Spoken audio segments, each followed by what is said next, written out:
ವಿದ್ಯಾರ್ಥಿಗಳೇ, ನಿಮಗೆಲ್ಲರಿಗೂ ಇಂದಿನ ವಿಡಿಯೋ ತರಗತಿಗೆ ಸ್ವಾಗತವನ್ನು ಕೊಡ್ತಾ ನಾವು ಇಂದು ಒಂದು ಹೊಸ ಅಧ್ಯಾಯವನ್ನು 8ನೇ ತರಗತಿಗೆ ಪ್ರಾರಂಭಗೊಂಡು ಭಾಗ 1ರ ಇದು ಕೊನೆಯ ಅಧ್ಯಾಯ. ಇದು ಭಾಗ 1 ಗಣಿತ ಪುಸ್ತಕದ ಕೊನೆಯ ಅಧ್ಯಾಯ ಪ್ರಾಯೋಗಿಕ ರೇಖಾಗಣಿತ. ನಿಮಗೆಲ್ಲರಿಗೂ ಗೊತ್ತಿದೆ ಪ್ರಾಯೋಗಿಕ ರೇಖಾಗಣಿತದಲ್ಲಿ ನಾವು ಏನನ್ನು ಕಲಿಸ್ತೀವಿ ಅಂತ. ಎಲ್ಲಿ ಏನನ್ನು ಕಲಿಸ್ತೀವಿ? Very good. ನಾವು ಪ್ರಾಯೋಗಿಕ ರೇಖಾಗಣಿತದಲ್ಲಿ ರಚನೆಗಳನ್ನು ಹೇಳ್ಕೊಡ್ತೀವಿ. ಆಕೃತಿಗಳ ರಚನೆಗಳನ್ನು ಅಂದರೆ ರೇಖಾಗಣಿತದ ಆಕೃತಿಗಳ ರಚನೆಯನ್ನು. ಹಿಂದಿನ ತರಗತಿಯಲ್ಲಿ ನೀವು ಈಗಾಗಲೇ ತ್ರಿಭುಜಗಳ ರಚನೆಯನ್ನು ನೋಡಿದಿರಿ ಅಲ್ವಾ? ಹಿಂದಿನ ತರಗತಿಯಲ್ಲಿ ತ್ರಿಭುಜದ ರಚನೆಗಳನ್ನು ನೋಡಿದರೆ ನಾವು ಈ ತರಗತಿಯಲ್ಲಿ ಚತುರ್ಭುಜಗಳ ರಚನೆಯ ಬಗ್ಗೆ ಅಧ್ಯಯನ ಮಾಡೋಣ. ಮಕ್ಕಳು ನಿಮಗೆ ಈಗಾಗಲೇ ಎಲ್ಲರಿಗೂ ಗೊತ್ತಿದೆ ಒಂದು ತ್ರಿಭುಜದ ರಚನೆಗೆ ಎಷ್ಟು ಅಂಶಗಳು ಬೇಕಾಗುತ್ತೆ? ಒಂದು ತ್ರಿಭುಜದ ರಚನೆಗೆ ಎಷ್ಟು ಅಂಶಗಳು ಬೇಕಾಗುತ್ತೆ? ಸರಿ ಉತ್ತರ ಕೊಡ್ತಾ ಇದ್ದೀರಾ? ಒಂದು ತ್ರಿಭುಜದ ರಚನೆಗೆ 3 ಅಳತೆಗಳು ಸಾಕು. ಒಂದು ತ್ರಿಭುಜದ ರಚನೆಗೆ 3 ಅಂಶಗಳು ಸಾಕಾಗ್ತವೆ. ಒಂದು ತ್ರಿಭುಜದ ರಚನೆಗೆ 3 ಅಂಶಗಳು ಸಾಕಾಗ್ತವೆ. ಹಾಗಿದ್ಮೇಲೆ ಒಂದು ಚತುರ್ಭುಜದ ರಚನೆಗೆ ಎಷ್ಟು ಅಂಶಗಳು ಬೇಕು? ಒಂದು ಚತುರ್ಭುಜದ ರಚನೆಗೆ ಅಂದರೆ ಒಂದು ನಿರ್ದಿಷ್ಟವಾಗಿರ್ತಕ್ಕಂಥ ಚತುರ್ಭುಜವನ್ನು ರಚಿಸಲಿಕ್ಕೆ ಎಷ್ಟು ಅಳತೆಗಳು ಬೇಕಾಗ್ಬೋದು? 4 ಅಳತೆಗಳು ಸಾಕಾ? 4 ಅಳತೆಗಳು ಸಾಕಬಹುದಾ? ನೋಡಿ, ನಿಮ್ಮ ಪಠ್ಯಪುಸ್ತಕದಲ್ಲಿ ಪೇಜ್ ನಂಬರ್ 135ರಲ್ಲಿ ಅಧ್ಯಾಯ 7 ಪ್ರಾಯೋಗಿಕ ರೇಖಾಗಣಿತ ಅಂತ ಇದೆ ನೋಡ್ರಿ. ಇಲ್ಲಿ ಮಾಡಿ ನೋಡಿ ಅಂತ ಹೇಳಿಬಿಟ್ಟು ಒಂದು ಚಟುವಟಿಕೆಯನ್ನು ಕೊಟ್ಟಿದ್ದಾರೆ. ಮಾಡಿ ನೋಡಿ ಅಂತೇಳಿ ಒಂದು ಚಟುವಟಿಕೆಯನ್ನು ಕೊಟ್ಟಿದ್ದಾರೆ ನೋಡಿ. ನಾನು ಹೇಳ್ತಾ ಹೋಗ್ತೀನಿ, ನೀವು ಗಮನಿಸ್ತಾ ಹೋಗ್ರಿ. ಹಾಗೆಯೇ ನಾಳೆ ನೀವು ಎಲ್ಲರೂ ಮನೆಯಿಂದ ಬರ್ತಾ ಒಂದು ಡ್ರಾಯಿಂಗ್ ಶೀಟ್ ತೊಗೊಂಡ್ಬಿಟ್ಟು ಈ ಚಟುವಟಿಕೆ ಥರನೇ ಎಷ್ಟು ಚಿತ್ರಗಳು ಬರ್ತಾವಲ್ಲ ಅಷ್ಟು ಚಿತ್ರಗಳನ್ನು ದೀಪದ ಕಡ್ಡಿಯ ಸಹಾಯದಿಂದ ಮಾಡ್ಕೊಂಡು ಬರಬೇಕು. ನಾನು ಈಗಾಗಲೇ ಹಿಂದಿನ ತರಗತಿಗಳಿಗೆಲ್ಲ ಅದೇ ರೀತಿ ಇದು ಮಾಡಿದ್ದೀವಿ. ಈಗ ನೀವು ನಾಳೆ ಮಾಡ್ಕೊಂಡು ಬರೋದ್ರಿಂದ ನೀವೇ ಅದರ ಬಗ್ಗೆ ಸಾಕಷ್ಟು ಅಂಶಗಳನ್ನು ನನಗೆ ಹೇಳ್ತೀರ. ಹಾಗೆ ಎಷ್ಟು ಅಂಶಗಳಿದ್ದರೆ ಸಾಕಾಗುತ್ತೆ ಏನು ಅಂತ. ಆದಾಗ್ಯೂ ಕೂಡ ನಿಮಗೆ ಈ ಚಟುವಟಿಕೆಯನ್ನು ನೀಡ್ತಾ ನಾಳಿನ ನಾನು ಈ ಚತುರ್ಭುಜದ ರಚನೆಗಳನ್ನು ಕೂಡ ನಿಮಗೆ ಹೇಳ್ಕೊಡ್ತೀನಿ. ನೋಡಿ ಮಕ್ಕಳ, ಇಲ್ಲೇನಿದೆ 10 ಸೆಂಟಿಮೀಟರ್ ಉದ್ದವಿರುವ 10 ಸೆಂಟಿಮೀಟರ್ ಉದ್ದವಿರುವ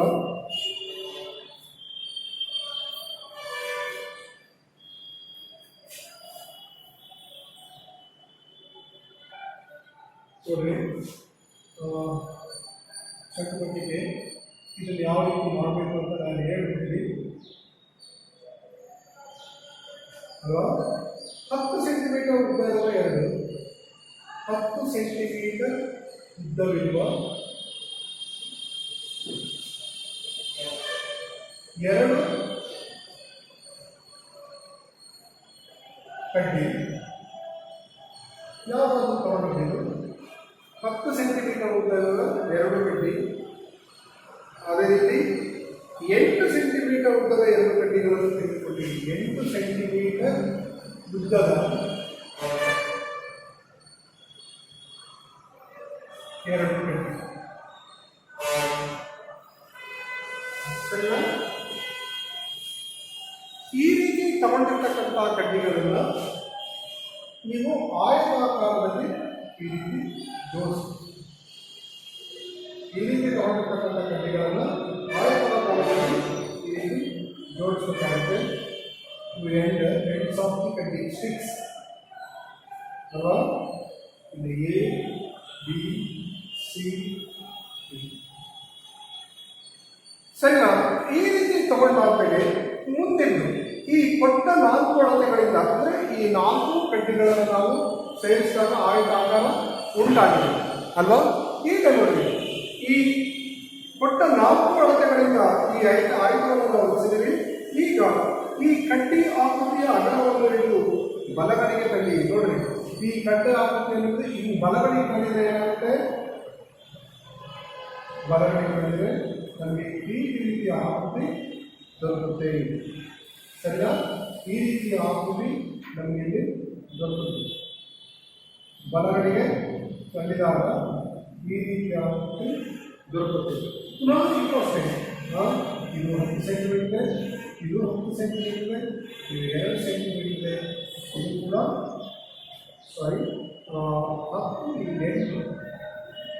8 ಸೆಂಟಿಮೀಟರ್, ಇದು ಕೂಡ 8 ಸೆಂಟಿಮೀಟರ್. ಹಾಗೆ ನಾವು ಈ ಕಡ್ಡಿಯನ್ನು ಬಲಗಡೆಗೆ ತಂದಿದಾಗ ಅಂತಕ್ಕಂಥದ್ದು 10 ಸೆಂಟಿಮೀಟರ್, ಈ ಭಾಗ 10, ಇದು 8 ಇರುತ್ತೆ, ಇದು ಕೂಡ 8 ಸೆಂಟಿಮೀಟರ್. ಸರಿ ನೋಡೋಣ.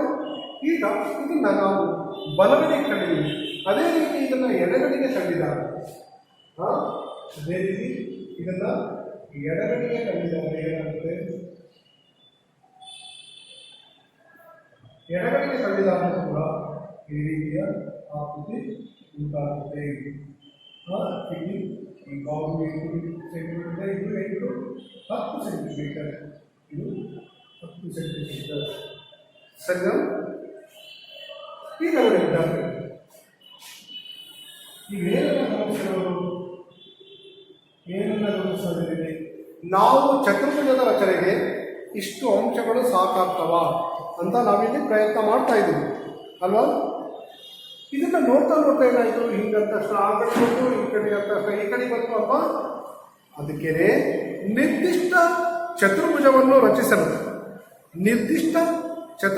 ರಚಿಸಲು ಕೊಟ್ಟ 4 ಅಳತೆಗಳು ಸಾಕಾಗುವುದಿಲ್ಲ ಅನ್ನೋದು ಇದರಿಂದ ನಮಗೆ ಗೊತ್ತಾಗುತ್ತೆ.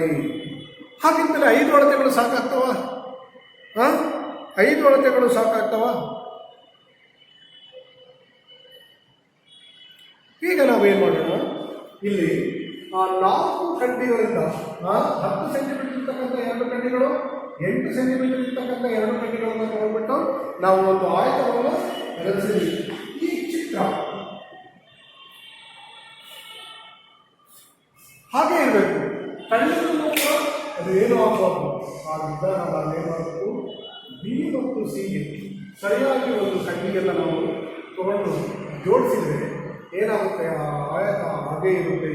ಆ ಕಡೆ ತಳ್ಳಿದ್ರು ಸರಿಯಲ್ಲ, ಈ ಕಡೆ ತಳ್ಳಿರ್ತಾರೆ, ಯಾಕಂದ್ರೆ ಇದೊಂದು ಸಪೋರ್ಟ್ ಇದೆ ಅಲ್ವಾ? ಹಾಗಾಗ್ಬಿಟ್ಟು ಒಂದು ಚತುರ್ಭುಜವನ್ನು ರಚಿಸಲಿಕ್ಕೆ, ಹೌದಾ, ಒಂದು ಚತುರ್ಭುಜವನ್ನು ರಚಿಸಲಿಕ್ಕೆ 4 ಅಂಶಗಳು ಸಾಕಾಗುವುದಿಲ್ಲ. 4 ಅಂಶಗಳು ಸಾಕಾಗುವುದಿಲ್ಲ ಅಂದರೆ ಕೊಟ್ಟಿರ್ತಕ್ಕಂಥ 4 ಅಳತೆಗಳು ಸಾಕಾಗುವುದಿಲ್ಲ. ಬದಲಾಗಿ ನಮಗೆ 5 ಅಂಶಗಳು ಬೇಕು, ಅಂದರೆ 5 ಅಳತೆಗಳು ಬೇಕು. ಅಂದರೆ ನಿರ್ದಿಷ್ಟವಾಗಿರ್ತಕ್ಕಂಥ 5 ಅಂಶಗಳಿಂದ ಅಥವಾ 5 ಅಳತೆಗಳಿಂದ ನಾವು ಏನು ಮಾಡ್ಬೋದು, ಚತುರ್ಭುಜದ ರಚನೆ ಮಾಡಬಹುದು. ಆದ್ದರಿಂದ ನಾವೇನನ್ನು ಗಮನಿಸಿದ್ವಿ, ಈಗ ನಿರ್ದಿಷ್ಟವಾಗಿರ್ತಕ್ಕಂಥ ಒಂದು ಚತುರ್ಭುಜವನ್ನು ರಚಿಸಲಿಕ್ಕೆ ನಮಗೆ 5 ಅಂಶಗಳು ಬೇಕೇ ಬೇಕು ಅಂತಕ್ಕಂಥದ್ದನ್ನು ಕಂಡುಕೊಂಡಿದ್ದೀವಿ ಅಲ್ವಾ? ಇದನ್ನು ನೋಡ್ಕೊಂಡ್ಕೊಳ್ಳಿ. ಒಂದು ನಿರ್ದಿಷ್ಟವಾದ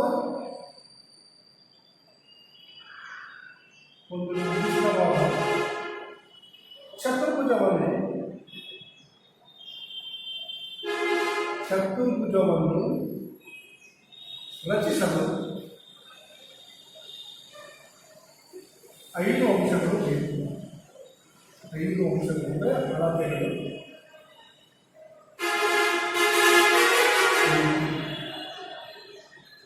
ಅಲ್ವಾ?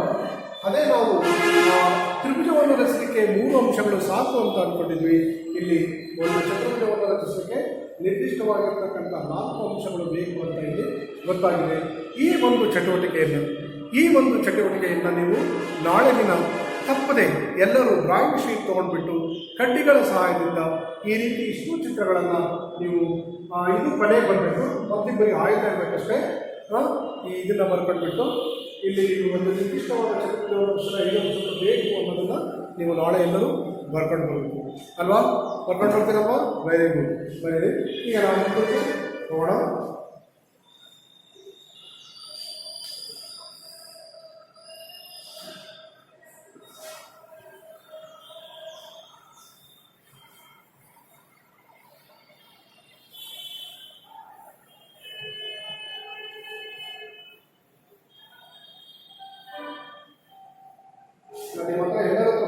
ಇದೆ ಅಂತ ಅಂದ್ಕೊಂಡಿದ್ದೀನಿ ಅಲ್ವಾ.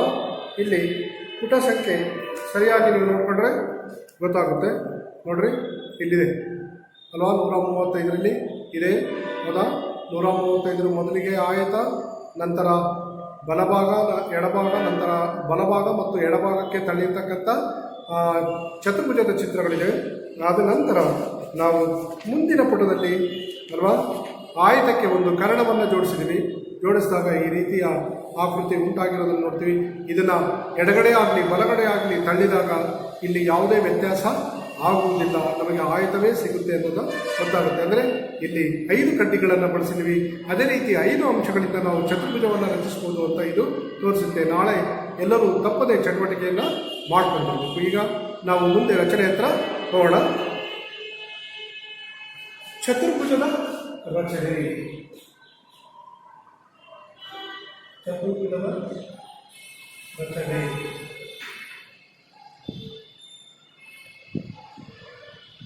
ಚತುರ್ಭುಜದ ರಚನೆ ನೋಡ್ರಿ. ಇಲ್ಲಿ ಈ ಕೆಳಗಿನ ಅಳತೆಗಳನ್ನು ಬಳಸಿ ಒಂದು ನಿರ್ದಿಷ್ಟವಾಗಿರ್ತಕ್ಕಂಥ ಚತುರ್ಭುಜವನ್ನು ರಚಿಸುವ ವಿಧಾನವನ್ನು ಇಲ್ಲಿ ತಿಳಿಬೇಕು. ಇಲ್ಲಿ ಮೊದಲನೇದು 4 ಭುಜಗಳು ಮತ್ತು 1 ಕರ್ಣವನ್ನು ಕೊಟ್ಟಾಗ, ಎರಡನೇದು 2 ಕರ್ಣಗಳು ಮತ್ತು 3 ಭುಜಗಳನ್ನು ಕೊಟ್ಟಾಗ, ನೋಡ್ರಿ 2 ಪಾರ್ಶ್ವ ಭುಜಗಳು ಮತ್ತು 3 ಕೋನಗಳನ್ನು ಕೊಟ್ಟಾಗ, 3 ಭುಜಗಳು ಮತ್ತು 2 ನಡುವಿನ ಕೋನಗಳನ್ನು ಕೊಟ್ಟಾಗ, ನಂತರ ಇತರೆ ವಿಶೇಷ ಗುಣಗಳನ್ನು ಕೊಟ್ಟಾಗ ಚತುರ್ಭುಜಗಳ ರಚನೆ. ನೀವಿಲ್ಲಿ ಗಮನಿಸ್ಬೋದು, 4 ಭುಜಗಳು 1 ಕರ್ಣ ಅಲ್ಲೇ 5 ಅಂಶ ಆಯಿತು ಹೌದಾ. 2 ಕರ್ಣಗಳು ಮತ್ತು 3 ಭುಜ ಅಲ್ಲಿ ಕೂಡ 5 ಅಂಶ ಆಯಿತು. ನಂತರ 2 ಪಾರ್ಶ್ವ ಭುಜಗಳು ಮತ್ತು 3 ಕೋನಗಳು ಇಲ್ಲಿ ಕೂಡ 2 + 3 5 ಆಗಿದೆ. 3 ಭುಜಗಳು ಮತ್ತು 2 ಕೋನಗಳನ್ನು ಕೊಟ್ಟಾಗ ಇಲ್ಲಿ 3 + 2 ಕೊಡಿದಾಗ 5 ಅಂಶಗಳಾಗ್ತವೆ. ಆದ್ದರಿಂದ 5 ಅಂಶಗಳು ಇದ್ದಾಗ ನಾವು ಚತುರ್ಭುಜವನ್ನು ರಚಿಸಬಹುದು ಅಂತ ಇಲ್ಲಿ ನಮಗೆ ಗೊತ್ತಾಗಿದೆ. ಮೊದಲನೇದಾಗಿ 4 ಭುಜಗಳು ಮತ್ತು 1 ಕರ್ಣವನ್ನು ಕೊಟ್ಟಾಗ, 4 ಭುಜಗಳು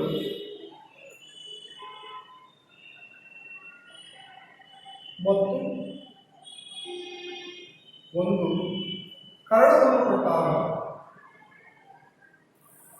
ಕರ್ಣವನ್ನು ಕೊಟ್ಟಾಗ,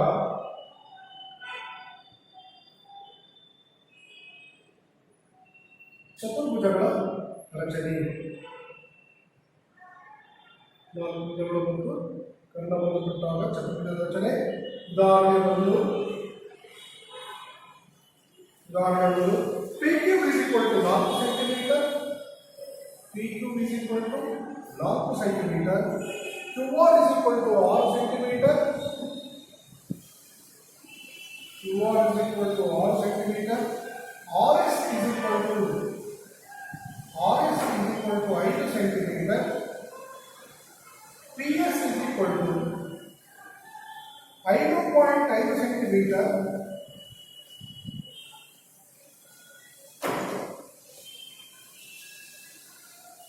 ಮತ್ತು PR = 7 ಸೆಂಟಿಮೀಟರ್, ಮತ್ತು PR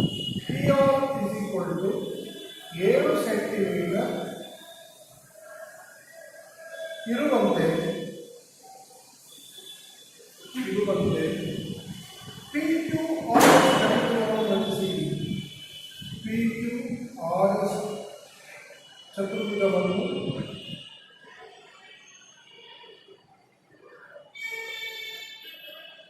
ರಚಿಸಿ. ಸರಿನಾ? ಎಲ್ಲರೂ ಪುಸ್ತಕ ಬರ್ಕೊಂಡ್ಬಿಟ್ಟು ಎಲ್ಲರೂ ಕೂಡ ಜಾತಿಯ ಉಪಕರಣಗಳನ್ನು ತೆಗಿಬೇಕು. ಈ ಒಂದು ರಚನೆಯನ್ನು ಮಾಡಲಿಕ್ಕೆ ನಮಗೆ ಯಾವುದರ ಅವಶ್ಯಕತೆ ಇದೆ ನೋಡ್ರಿ. ಇಲ್ಲಿ ಈ ರಚನೆಯನ್ನು ಮಾಡಲಿಕ್ಕೆ ನಮಗೆ ಅಳತೆ ಪಟ್ಟಿ ಅಂದರೆ ಸ್ಕೇಲ್ ಹೌದಾ, ನಂತರ ಪೆನ್ಸಿಲ್, ನಿಮಗೆ ಸಾಮಾನ್ಯವಾಗಿ ನಿಮ್ಮ ಹತ್ರ ಏನಾಗ್ತಾರೆ ಇರೇಸರ್ ಇರುತ್ತೆ, ಅಂದರೆ ಅಳಿಸ್ತಕ್ಕಂಥ ರಬ್ಬರ್ ಅಂತ ಏನಿರ್ತೀವಲ್ಲ ಅದು ಇರೇಸರ್ ಇರುತ್ತೆ ಹೌದಾ. ಇಷ್ಟು ಉಪಕರಣಗಳು ಸಾಕು ನಮಗೆ ಇದನ್ನು ಮಾಡಲಿಕ್ಕೆ. ಜೊತೆಗೆ ಇಂಪಾರ್ಟೆಂಟ್ ಒನ್ ಈಸ್, ಇಲ್ಲಿ ನಮಗೆ ಕಾಂಪಾಸ್ ಬೇಕಂದರೆ ಕೈವಾರ ಬೇಕಾಗುತ್ತೆ. ಈ ಕೈವಾರವನ್ನು ಬಳಸಿಬಿಟ್ಟು ನಾವು ಈ ಚತುರ್ಭುಜದ ರಚನೆಯನ್ನು ಮಾಡುವುದು. ಅಳತೆ ಪಟ್ಟಿ, ಪೆನ್ಸಿಲ್ ಮತ್ತು ಕೈವಾರಗಳನ್ನು ಬಳಸಬೇಕು. ಸರಿನಾ? ಇಲ್ಲಿ ನಾವು ಇದಕ್ಕೆ ಒಂದೊಂದೇ ಹಂತಗಳನ್ನು ನಾವು ರಚನೆಯನ್ನು ಮಾಡ್ತಾ ಹೋಗೋಣ. ಆಮೇಲೆ ಇದಕ್ಕಿಂತ ಹೆಚ್ಚಾಗಿ ನಾವು ಒಂದು ಚತುರ್ಭುಜವನ್ನು ರಚಿಸ್ತೀವಿ ಅಂದರೆ ಅದಕ್ಕೆ ಒಂದು ಕಚ್ಚಾ ಚಿತ್ರದ ಅವಶ್ಯಕತೆ ಕೂಡ ನಮಗಿದೆ. ಏನು ಒಂದು ಕಚ್ಚಾ ಚಿತ್ರದ ಅವಶ್ಯಕತೆ ಕೂಡ ಇದೆ. ಹಾಗೆಯೇ ಕೂಡ ನಾವು ಈಗ ರಚಿಸಬಹುದು.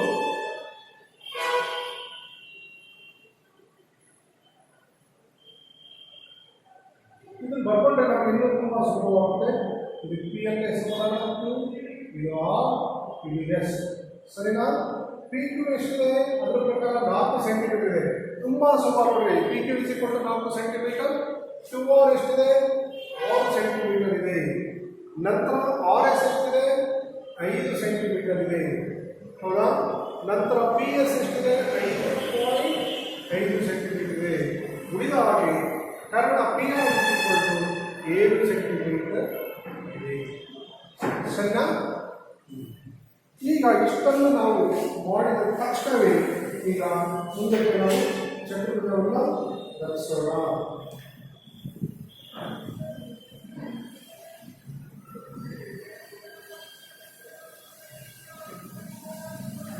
ಈಗ ನಾವು ಮೊದಲಿಗೆ ಪಿ ಕ್ಯೂ ಆರ್ ತ್ರಿಭುಜವನ್ನು ರಚಿಸೋಣ.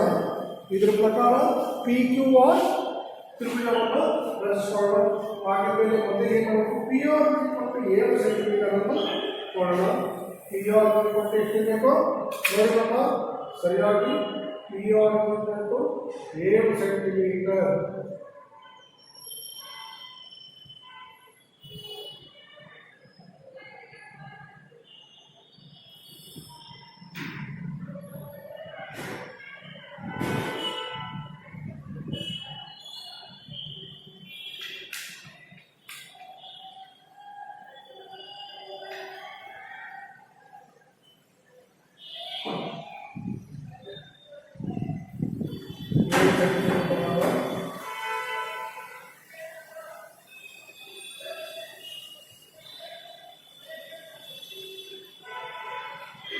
ಇಲ್ಲಿ ನೋಡಿ ಇದು ಎಷ್ಟಿದೆ? ಪಿ ಆರ್ ಪಿ ಅಂತ ಹೆಸರುಕೊಳ್ಳೋಣ, ಇದಕ್ಕೆ ಆರ್ ಅಂತ ಹೆಸರುಕೊಳ್ಳೋಣ. ಇದು 7 ಸೆಂಟಿಮೀಟರ್ ಇದೆ. ಪಿ ಕ್ಯೂ ಆರ್ ತ್ರಿಭುಜವನ್ನು ರಚಿಸೋಣ. ನೆಕ್ಸ್ಟ್ ಏನಿದೆ? P Q 4 centimetre, Q R 6 centimetre. ನೋಡಿ ಪಿ ಕ್ಯೂ 4 ಸೆಂಟಿಮೀಟರ್. ಈ ಒಂದು ನಾವು ಕೈವಾರವನ್ನು ತಗೊಂಡ್ಬಿಟ್ಟು ಇದಕ್ಕೆ ಪಿ ಕ್ಯೂ ಎಷ್ಟಿರಬೇಕು? 4 ಸೆಂಟಿಮೀಟರ್ ಅಳತೆ ತಗೊಂಡು ಕ್ಯೂ ಆರ್ 6 ಸೆಂಟಿಮೀಟರ್ ಅಳತೆಯನ್ನು ತಗೊಳ್ಳೋಣ.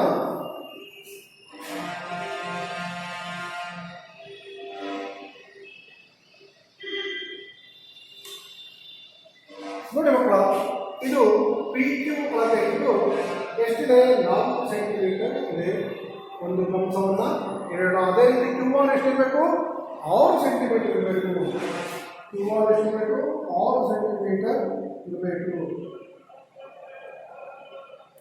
ನೋಡ್ರಿ, ಕ್ಯೂ ಆರ್ 6 ಸೆಂಟಿಮೀಟರ್ ಅಂದರೆ 6 ಇಟ್ಕೊಂಡು ಈ ಕಂಸವನ್ನು ಅರ್ಪಿಸೋಣ. ಈ ಸರಿನಾ? ಈಗ ನಾವು ಏನು ಮಾಡೋಣ ನೋಡಿ. ಈಗ ನಾವು ಇವನ್ನ ಸೇರಿಸೋಣ ಅಲ್ವಾ? ಇದಕ್ಕೆ ಕ್ಯೂ ಅಂತ ಹೆಸರುಕೊಳ್ಳೋಣ. ಪಿ ಕ್ಯೂ ಮತ್ತು ಕ್ಯೂ ಆರ್ಗಳನ್ನು ಜೊತೆಯಾಗಿ ಸೇರಿಸೋಣ.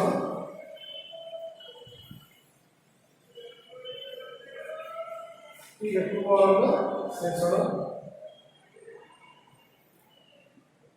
ಪಿ ಕ್ಯೂ ಮತ್ತು ಕ್ಯೂ ಆರ್ಗಳನ್ನು ಜೊತೆಯಾಗಿ ಸೇರಿಸೋಣ. ಪಿ ಕ್ಯೂ ಎಷ್ಟಿದೆ? 4 ಸೆಂಟಿಮೀಟರ್ ಇದೆ. ಕ್ಯೂ ಆರ್ 6 ಸೆಂಟಿಮೀಟರ್ ಇದೆ. ಸರಿನಾ? ಈಗ ನಮಗೆ ಉಳಿದಂಥದ್ದೇನು? ಪಿ ಎಸ್ ಮತ್ತು ಆರ್ ಎಸ್ ಗಳನ್ನು ರಚಿಸಬೇಕು. ಪಿ ಎಸ್ 5.5 ಸೆಂಟಿಮೀಟರ್ ಇದೆ, ಆರ್ ಎಸ್ 5 ಸೆಂಟಿಮೀಟರ್ ಇದೆ. ಹೌದಾ?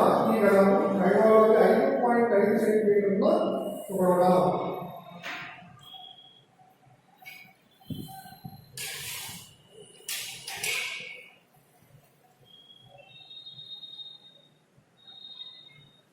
.5 ಸೆಂಟಿಮೀಟರ್ ನೀವು ತಗೊಂಡಿದ್ದೀರಲ್ವಾ?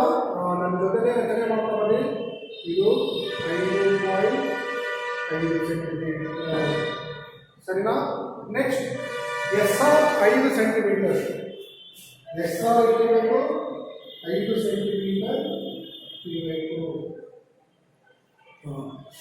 S R 5 centimetre. ಇದನ್ನು ಆರ್ ಕೇಂದ್ರವಾಗಿ ಮಾಡಿಕೊಟ್ಬಿಟ್ಟು ರಚಿಸೋಣ.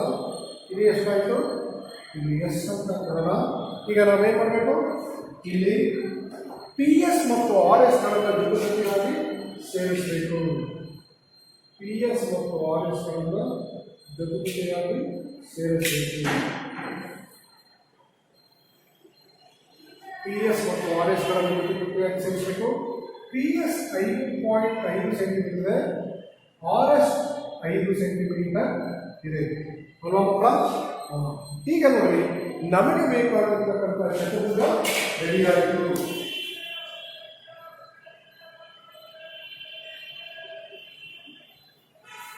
ನೋಡಿ, ಈಗ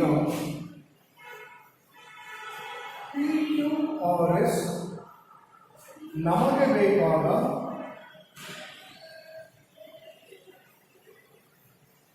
ಚತುರ್ಭುಜವಾಗಿದೆ.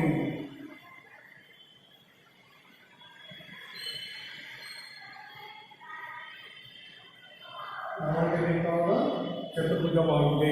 ಸರಿನಾ? ಚೆನ್ನಾಗಿದೆ ಅಲ್ವಾ? ನಾವು ಇದನ್ನು ತುಂಬ ಈಸಿಯಾಗಿ ಮಾಡಿದ್ದೀವಿ. ನಿಮಗೂ ಕೂಡ ಅಷ್ಟೇ ಖುಷಿಯಾಗಿರ್ಬೋದಲ್ವ ಮಕ್ಕಳ? ಬೇಗ ಇದನ್ನು ಕಂಪ್ಲೀಟ್ ಮಾಡ್ಕೊಳ್ಳಿ. ಮುಂದೆ ಇನ್ನೊಂದು ರಚನೆಗೆ ನಾವು ಹೋಗೋಣ.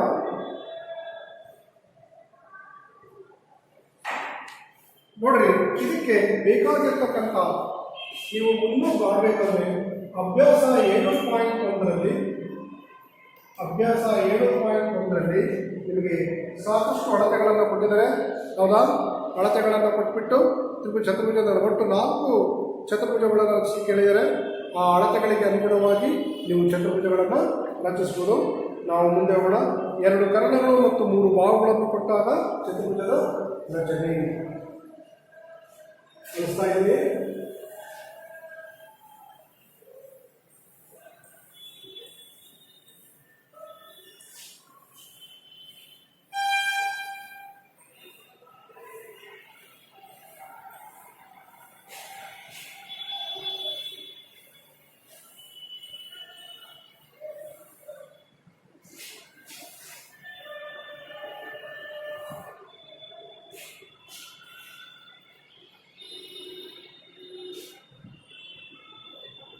ಎರಡು ಕರ್ಣಗಳು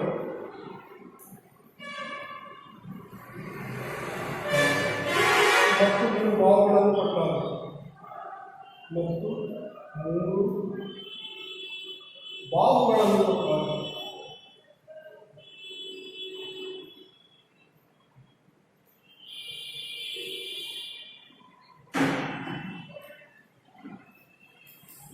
ಸರಿನಾ? ಒಂದು ಉದಾಹರಣೆ ಕೊಡಿ. ಉದಾಹರಣೆ 2. BC 4.5 centimetre. BC = 4.5 centimetre. AD 5.5 centimetre.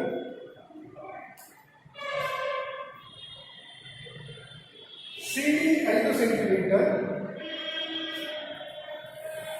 CD 5 centimetre. Karna AC Karna AC =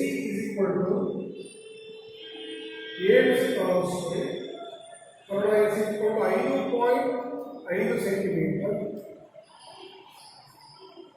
ಮತ್ತು ಕರ್ಣ BD ಮತ್ತು 2 ಕರ್ಣಗಳನ್ನು ಕೊಟ್ಟಿದ್ದಾರೆ.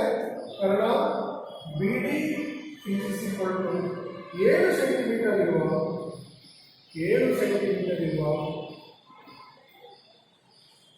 ABCD ಚತುರ್ಭುಜವನ್ನು ರಚಿಸಿ. ಅಲ್ಲಿ ಫ್ರೆಂಡ್ ತಪ್ಪಾಗಿದೆ, ತ್ರಿಭುಜ ಅಂತ ಕೊಟ್ಟಿದ್ದಾರೆ, ಚತುರ್ಭುಜ ಅಂತ ಮಾಡ್ಕೊಂಡ್ರೆ ABCD ಚತುರ್ಭುಜವನ್ನು ರಚಿಸಿ.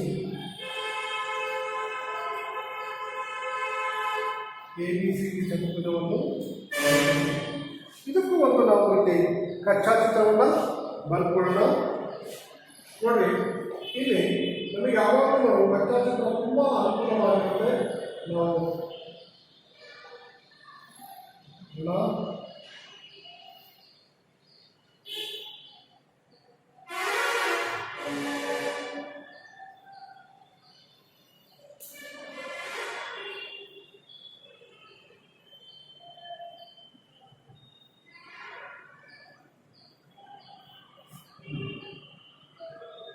ಸರಿನಾ? ಇದಕ್ಕೆ ಎ ಬಿ ಸಿ ಡಿ ಅಂತ ಹೆಸರುಕೊಳ್ಳೋಣ. ಎ ಬಿ ಸಿ ಡಿ ಅಳತೆಗಳನ್ನು ತಗೊಳ್ಳೋಣ. ಮೊದಲಿಗೆ B C 4.5 centimetre,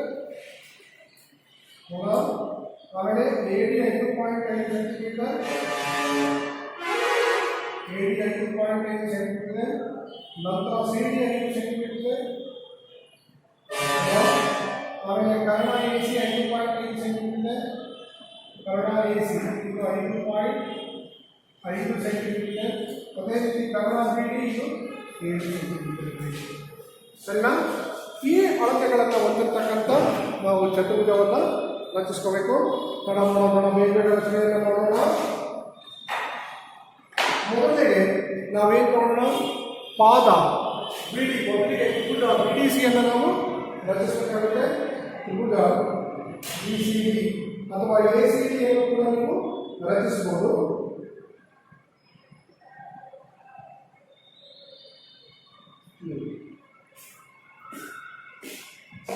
A C D ಅಂದರೆ ಇದು ಪಾದ ಆಗಿರ್ತಾವಾಗ ನೋಡ್ರಿ, A C 5.5 centimetre, A C 5.5 centimetre. ನನ್ನ ಜೊತೆಗೆ ಕಿಕ್ಕ ಮಾಡ್ತಾ ಬರಲಿ ನೋಡ್ರಿ, ಎ ಸಿ 5.5 ಸೆಂಟಿಮೀಟರ್ ಇದೆ. ಈಗ A D 5.5 centimetre, C D 5 centimetre ಇರಬೇಕು. ಎ ಡಿ 5.5 ಸೆಂಟಿಮೀಟರ್ ನೋಡ್ರಿ, ಅದೇ ಎಲ್ಲ ಇಷ್ಟೇ ಕರೆಕ್ಟಾಗಿ ತಗೊಂಡ್ರಾಯ್ತು. 5.5 ಸೆಂಟಿಮೀಟರ್. ಆಮೇಲೆ ಸಿ ಡಿ 5 ಸೆಂಟಿಮೀಟರ್ ಇದೆ, C D 5 centimetre, C D C D ಎಷ್ಟಿರಬೇಕು, 5.5 ಸೆಂಟಿಮೀಟರ್. ಸರಿನಾ? ಈಗ ನಾವೇನು ಮಾಡೋಣ, ಈಗ ನಾವಿದಕ್ಕೆ ಹೆಸರನ್ನು ಕೊಡೋಣ ಸಿ ಅಂತ. ಎ ಸಿ ಮತ್ತು ಸಿ ಡಿಯನ್ನು ಜೊತೆಯಾಗಿ ಸೇರಿಸೋಣ. ಎ ಸಿ ಮತ್ತು ಸಿ ಡಿಯನ್ನು ಜೊತೆಯಾಗಿ ಸೇರಿಸೋಣ. ಆಯ್ತಲ್ವ? ಈಗ ಉಳಿದ ರಚನೆಯನ್ನು ನಾವು ಮಾಡೋಣ. ಈಗ ನಾವು ಉಳಿದ ರಚನೆಯನ್ನು ಮಾಡೋಣ.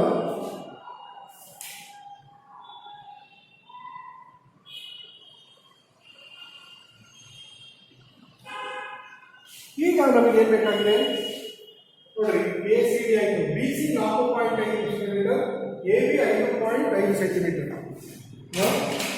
ಎ ಬಿ ತಗೊಂಡ್ಬಿಡೋಣ, 5 ಸೆಂಟಿಮೀಟರ್ 5.5 ಇದೆ, ಸರಿಯಾಗಿ 5.5 ಇದೆ. ಎ ಬಿ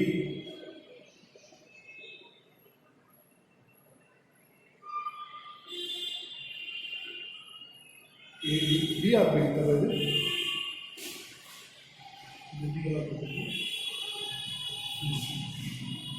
ಈಗ ನಾವು ಎ ಬಿ ಕೂಡ 5.5 ಸೆಂಟಿಮೀಟರ್ ಇದೆ, ಈ ರೀತಿ ಹಾಕೊಳ್ಳಿ. ನಂತರ ಎ ಬಿ ಅಷ್ಟಿದೆ, ಬಿ ಸಿ ಎಷ್ಟಿದೆ, ಇದು ಬಿ ಆಗುತ್ತೆ. ಬಿ ಸಿ ಎಷ್ಟಿದೆ, 4.5 ಸೆಂಟಿಮೀಟರ್ ಇದೆ, 4.5 ಸೆಂಟಿಮೀಟರ್.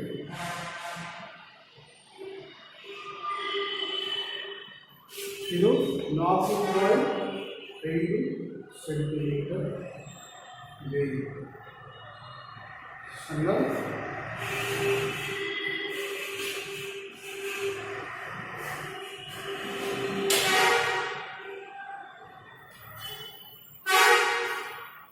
ಇದು ಬಿ ಆಯಿತು. ಸಣ್ಣ ಎ ಬಿ ಅಂತ ಸೇರಿಸೋಣ.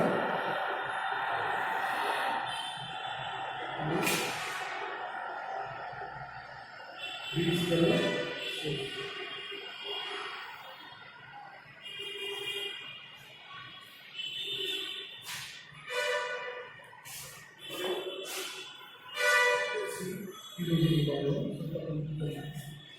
ಈಗ ಈ ಅಳತೆಗಳನ್ನು ನೋಡೋಣ. ಎ ಬಿ ಎಷ್ಟಿದೆ, 5.5 ಸೆಂಟಿಮೀಟರ್ ಇದೆ ಅಲ್ವಾ. ಬಿ ಸಿ ಎಷ್ಟಿದೆ, 4.5 ಸೆಂಟಿಮೀಟರ್ ಇದೆ. ಸರಿನಾ? ಡಿ ಸಿ ಎಷ್ಟಿದೆ, ಇದು 5 ಸೆಂಟಿಮೀಟರ್ ಇದೆ. ಸಣ್ಣ AD ಎಷ್ಟಿದೆ? ಇದು ಕೂಡ 5.5 ಸೆಂಟಿಮೀಟರ್ ಇದೆ. ಸಣ್ಣ ಈಗ ಏನು ಮಾಡಬೇಕು? AC ಅಳತೆ 7 ಸೆಂಟಿಮೀಟರ್ ಇರಬೇಕು. AC ಅಳತೆ 7 ಸೆಂಟಿಮೀಟರ್. ಅವನ್ನ ಸೇರಿಸಿದ್ರೆ ಸಾಕು, ನಿಮಗೆ ಗೊತ್ತಾಗುತ್ತೆ. ಅದನ್ನು ಸೇರಿಸಿದ್ರೆ ಸಾಕು, ನಿಮಗೆ ಗೊತ್ತಾಗುತ್ತೆ.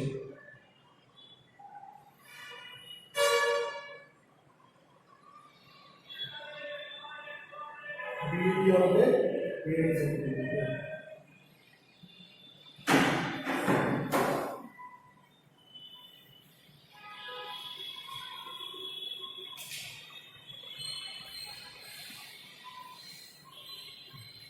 BD ಅಳತೆ 7 ಸೆಂಟಿಮೀಟರ್ ಇರುತ್ತೆ. ಈಗ ABCDಯು ನಮಗೆ ಬೇಕಾದ ಚತುರ್ಭುಜವಾಗಿದೆ.